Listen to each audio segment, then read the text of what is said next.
The buttons that are positioned right at your fingertips on the Pfaff creative icon were selected over years and years of listening to students and sewers use the functions of which ones they use the most. So I do find that as I start to sew, these are the ones that I'm always reaching to. And I'm going to show you a couple of tricks with some of these. Some of them actually have more than one use. So depending on how you're sewing and what you do when you touch them. So let's just say we're sewing along. Right now the needle is stopping up. So if you do want that needle stopping down, we'll just push that there. The little light behind the button comes up.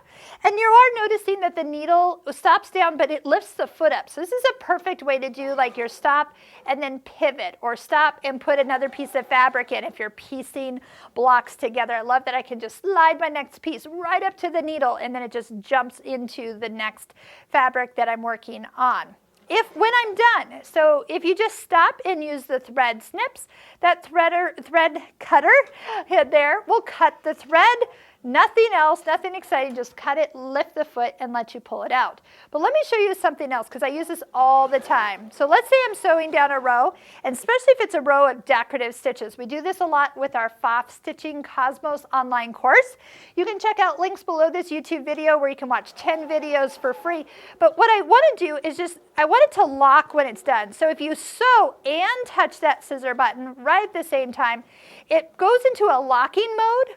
Then it cuts, and then it lifts the foot up, and then it allows me to pull my fabric out. So I am a fan of letting my decorative stitch, let's do that. Let's just I'm going to pick a decorative stitch over here, one that won't take too long to stitch. And I'll actually use the start-stop button on the machine, and then that way I don't even have to hold my foot on the foot control.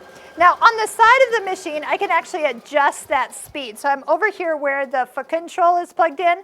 There's a lever on this side where you can lift it and go faster or slower. So I'm going to just set it at a medium speed, and I'm going to touch that thread snips button. What it does is it finishes the pattern I'm on. I wasn't that far from the end. That's why it kind of jumped there right away. But if the pattern was still going, finish it out. So you don't have half of an item left over. So see how the pattern looks complete.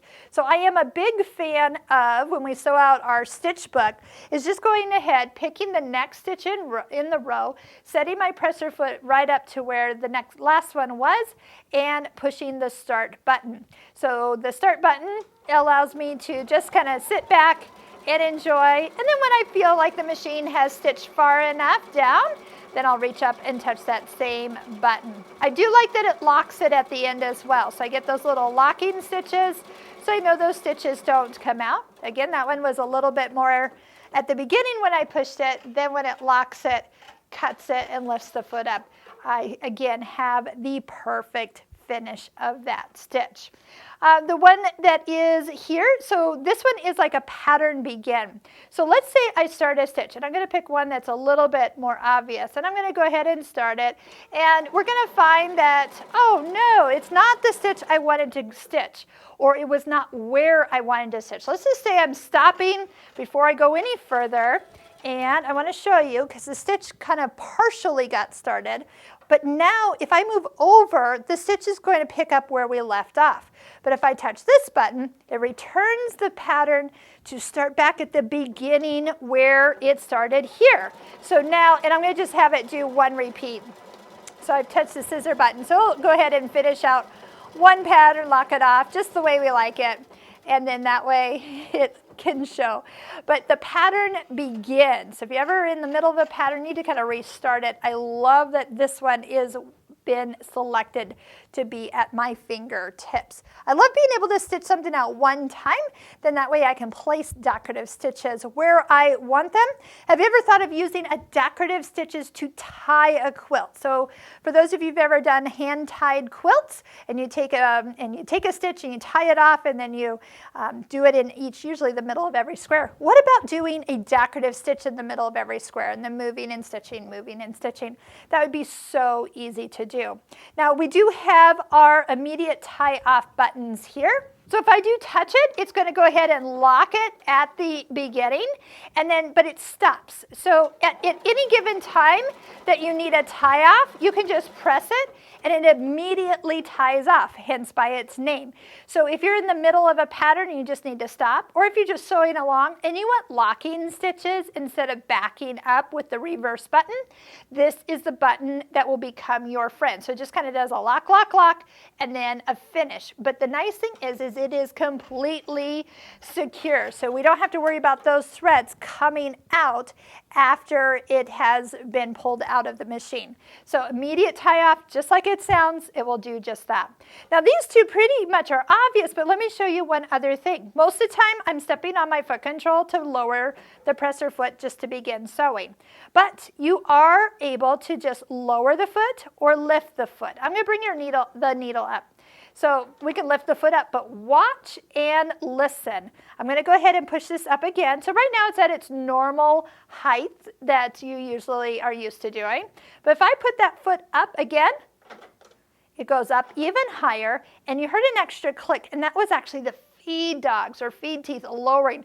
Look how much room I have. I'm sliding my entire set of fingers underneath that presser foot. It is a lot of layers. Also too, if I'm trying to position the fabric where I need to start, I can push the foot down, but then I'm like, oh wait, that's not right. Instead of going all the way up, touch the down foot arrow again, and it will come up to that hover position. That means I can just gently slide it over a little to the side, a little to the left, a little to the right, and get it where I need it. And then even step on the foot control if I'm ready to sew, or press it so it's down. So it's just like a little pop up and down, not a lot, but just know that both of those have other uses.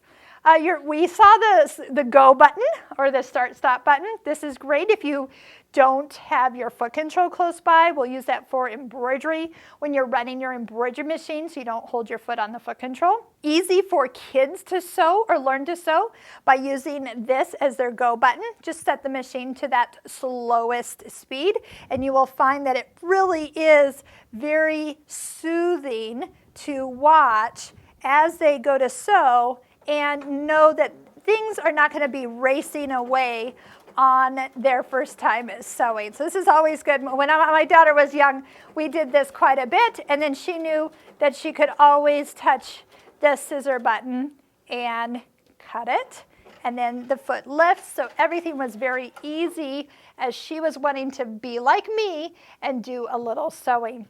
So reverse button, I'm going to just switch it back to a straight stitch, and then as we touch and hold that reverse button, we can use this when we're sewing. If you just touch and hold it, it will go backwards, and then release it when you want to go forward.